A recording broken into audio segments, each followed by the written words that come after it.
Grüß euch, da ist wieder Rucksack-Taxi. Ich stehe heute am Parkplatz von der Hochplattenbahn in Marquardt-Stor. Und hinter mir oben sieht man ein Friedenrad. Da waren wir schon mal oben, aber von Rottau aus. Und heute gehe ich von da aus, von Marquardt-Stor, und zwar über die Plattenalm. Das darf im Sommer auch der ruhigere Aufstieg sein. Und dann machen wir Runden über die Staffenalm wieder runter. So wie ich das letzte Mal aufwärts einen Teil gegangen bin. Auf geht's! Ich bin gerade zum unteren Ende vom Parkplatz unterwegs, weil wir da unten jetzt beim Runtergehen rechts gingen und gingen erst ein Stück flach rüber.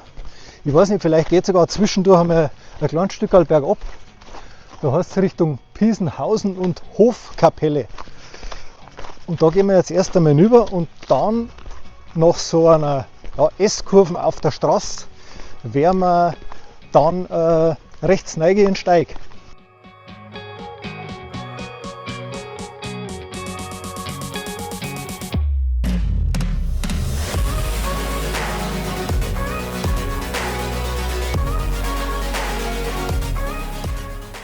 Wir kommen jetzt da zum Platz rauf, da sind wieder ein Haufen Schüttel und die Straße teilt sich. Und das ist für uns auch gut zu merken, weil da geht's los. Da gehen wir in den Steig rein. Da müssen wir uns sofort wieder links halten und nicht den Steigführer gehen. Der kommt nämlich ganz woanders raus. Ist da jetzt natürlich nicht so gut erkennbar, aber man sieht schon, dass öfter Leute draufgehen. Das heißt, ich werde heute genau schauen müssen, ob ich noch richtig bin. Oder, ja, ich glaube, ich war ein bisschen zu schnell. Da leicht links von mir geht es richtig auf. Das ist praktisch bloß für so Verirrte wie mich, die da auch zu früh rechts abbiegen. Aber es ist ja egal, wenn da alle Wege nach Rom führen, dann ist das unser Steig da auf. Schaut schon gleich deutlich aus.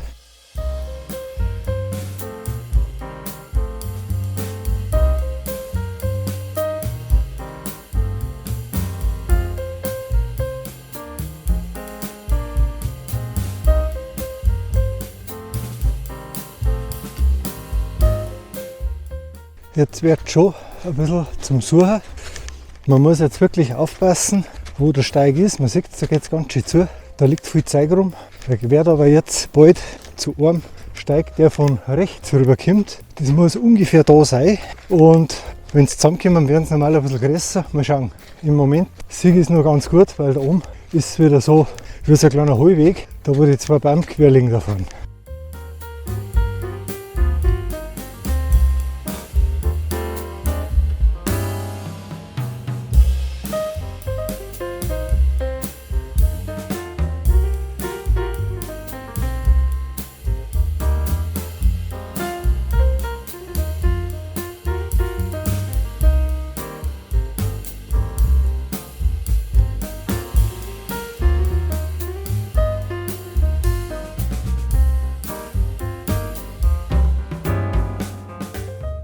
In dem Steig geht es ganz schön zur Sache. Er ist jetzt, sage ich mal schon, gleich von Anfang an steil. Er ist jetzt schmäler geworden. Und ich denke, dass man so ungefähr ab 750 Meter Meereshöhe ist dann doch eher als T2 zu bewerten. Wenn jetzt da noch mehr Schnee liegt, ich weiß nicht, ob dann noch so viele Leute da raufgingen. Aber jetzt im Moment ist echt schön. Man rutscht da nicht viel weg. Die Markierungen sind ganz witzig, wieder bloß aufgesprüht, aber zumindest sind wir da.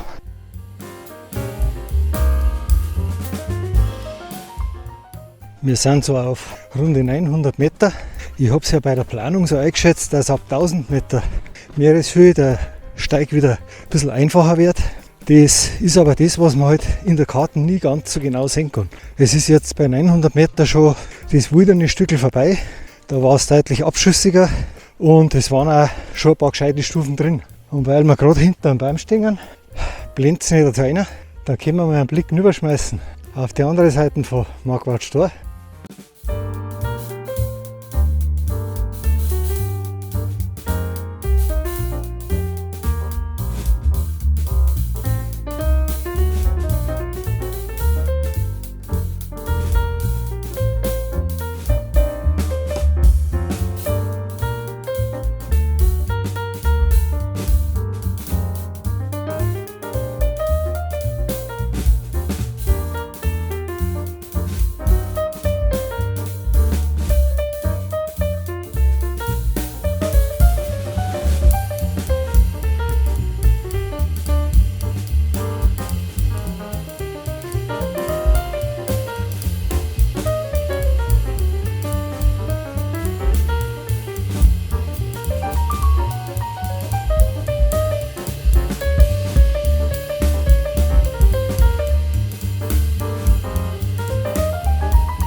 Wir sind jetzt schon bei 1100 Meter herum und es zieht sich nach wie vor, kann man sagen, gleichbleibend rauf. Ist wirklich ein schöner Aufstieg, vor allem heute, wo es ein bisschen sonnig ist. Man muss schon über einen Blick haben auf den Steig, aber ich tue mich halt leicht, weil vor mir sind schon Leute aufgegangen.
Darüber ist es jetzt schon tief und der Pulverschnee, ja, schaut aus, wie man Dritte hätte, aber die geben alle nach.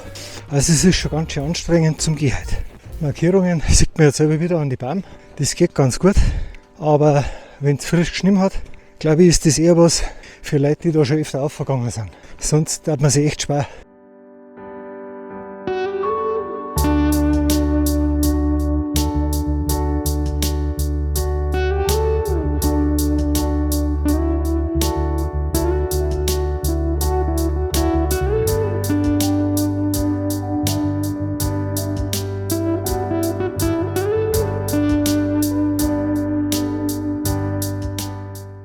Jetzt sehen wir schon durch die Baum durch aufs Tagesziel. Wir sind schon fast auf der richtigen Höhe. Ich hoffe, man sieht es ein bisschen. Der Friedenrad wird schön von der Sonne angeleicht. Da gehen wir jetzt praktisch in den Bogen noch dahinter. Dann müssen wir an der Plattenalm vorbeikommen. Und ich habe mir es ehrlich gesagt ein bisschen anders vorgestellt von der Karte her. Aber ich lasse mich jetzt überraschen. Die Richtung stimmt und ich bin noch auf meiner Route. Das kann ich aber wieder sehen. Da wird es jetzt noch so flach rübergehen. Und dann hat mich das auf der Karte ein bisschen täuscht, wie das letzte Stückel dann ausschaut, bis wir dann letztendlich rechts rübergehen. Ja, das ledierte Tragreiz da fällt schon ein Arm. Ist so ein bisschen das erste Zeichen von Zivilisation, das ich jetzt die ganze Reim da auf zum Sehen kriege.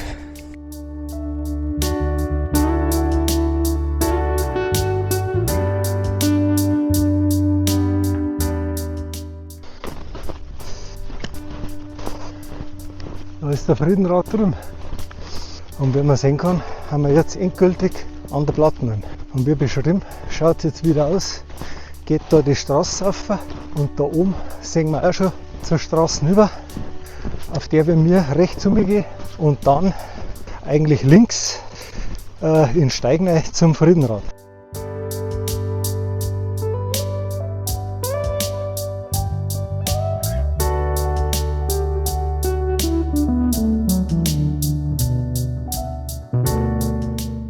Ihr merkt es, ich habe jetzt den Abkürzer an der Plattenalm nicht mehr genommen, den ich in der Karte gesehen habe, weil Steig ist heute die direkte Übersetzung für anstrengend.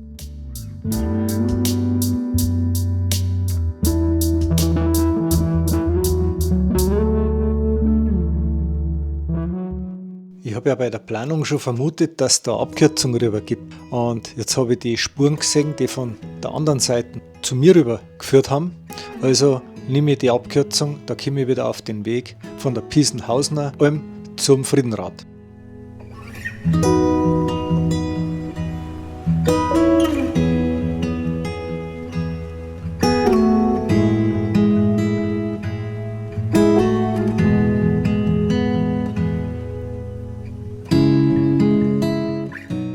Da geht es gerade jetzt schon ein bisschen steiler runter und Da sind wir gleich herunten, wo es erst einmal, ja, ich sage einmal, anfangs ein bisschen flacher Richtung Friedenradführer geht. Da haben wir natürlich am Schluss auch noch mal einen kleinen Anstieg drin. Sieht man jetzt so die Spuren schon rübergehen.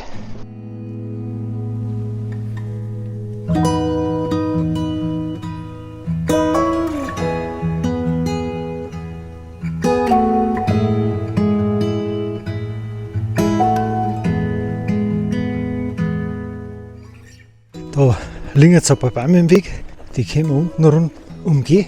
Die sind genau da umgefallen, wo das nächste Trägerreiz zum Singen ist. Da kommen wir jetzt gerade her. Da war es normal da rübergegangen. Also auch wieder ein Stelle, wo man ein bisschen suchen muss. Und jetzt schauen wir mal, ob es eine rechte Stapferei wird zum Friedenradführer. Es schaut ja eher nach einer festgetretenen Spur aus.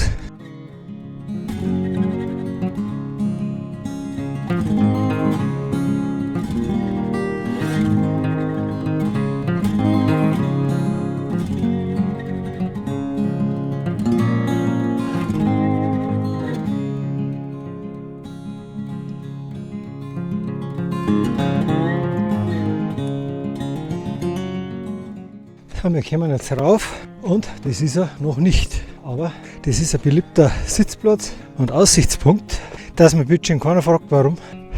Was für ein Parade wieder. Dann gehen wir weiter zum Friedenradführer.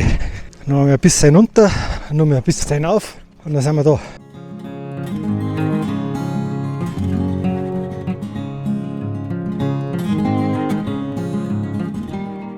Die letzten Meter zum Friedenrad. Ist das ein sonniger Empfang?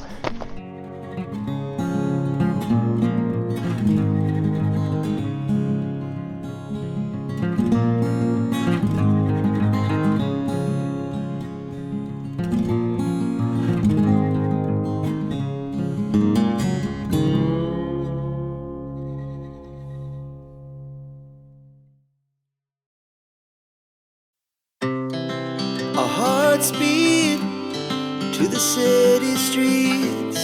We began to feel the fire. We rise like tall buildings as the chemicals, they take us higher. The night's young, it has just begun as she puts her hand in mine. We wanna chase the night, wanna dance to the light, pull the stars from the sky, just two hearts running wild. Never sleep, never stop. Ja, ein Wahnsinn, oder? Am Friedenrad. Die Aussicht ist gigantisch heute. Was für ein Bergtag. Der zweite Weihnachtsfeiertag. Und der Ausblick wunderbar. Bloß Sitzgelegenheiten sind jetzt rar, weil einfach alles viel Schnee ist. Ich halte mich heute gar nicht lang herum auf. Ich gehe jetzt wieder runter. Der Augenblick muss nicht lang sein, wenn er so gut ist. Es ist wirklich unglaublich heute. Ganz ein leichtes Windal geht, aber nicht schlimm. Es ist, wenn man in der Sonne steht, merkt man die Strahlungswärme. Was gibt es Besseres, wenn man am Berg geht? Weil der Friedenrad der Abstecher war, auf unseren Runden, bin ich wieder an dem freien Platz zurück, wo wir hinter mir runtergekommen sind. Und jetzt geht es halt leicht rechts Richtung Staffenalm runter und zur Hochplattenbahn. Und so wie das heute ausschaut, schätze ich mal, werde ich auf der Straße runtergehen. Das schauen wir uns jetzt noch mit an. An sich ist das ein recht gleichmäßiger Steig, der darauf führt, also den wir jetzt runtergehen. Und ich glaube, man sieht es auf der Seite, sind auch jetzt deutlich mehr Leute unterwegs. Es ist schon ein richtiger zusammentretender Weg und da ist es jetzt auch bequem zum Runtergehen.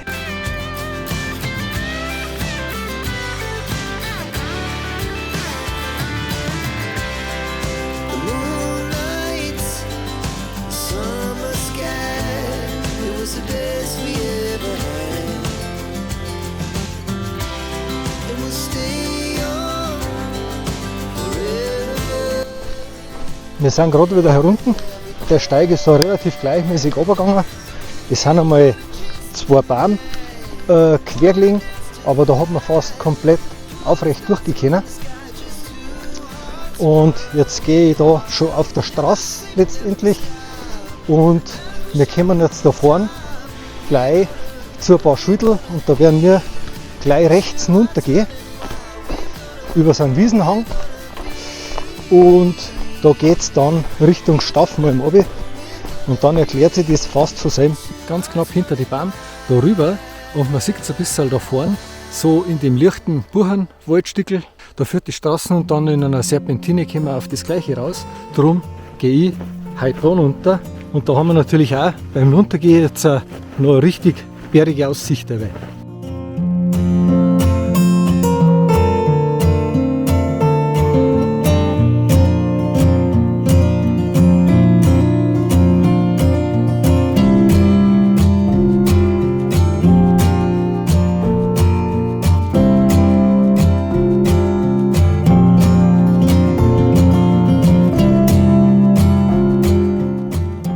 Die Haufen Leute, die kommen da nicht einfach so rauf. Die Hochplattenbahn ist tatsächlich in Betrieb und was ich überhaupt nicht auf dem Zettel gehabt habe bei mir, das ist eine Rodelbahn da oben. Da gibt es extra einen Abstieg für Fußgänger, damit man eben nicht da geht, wo die hinunterfahren.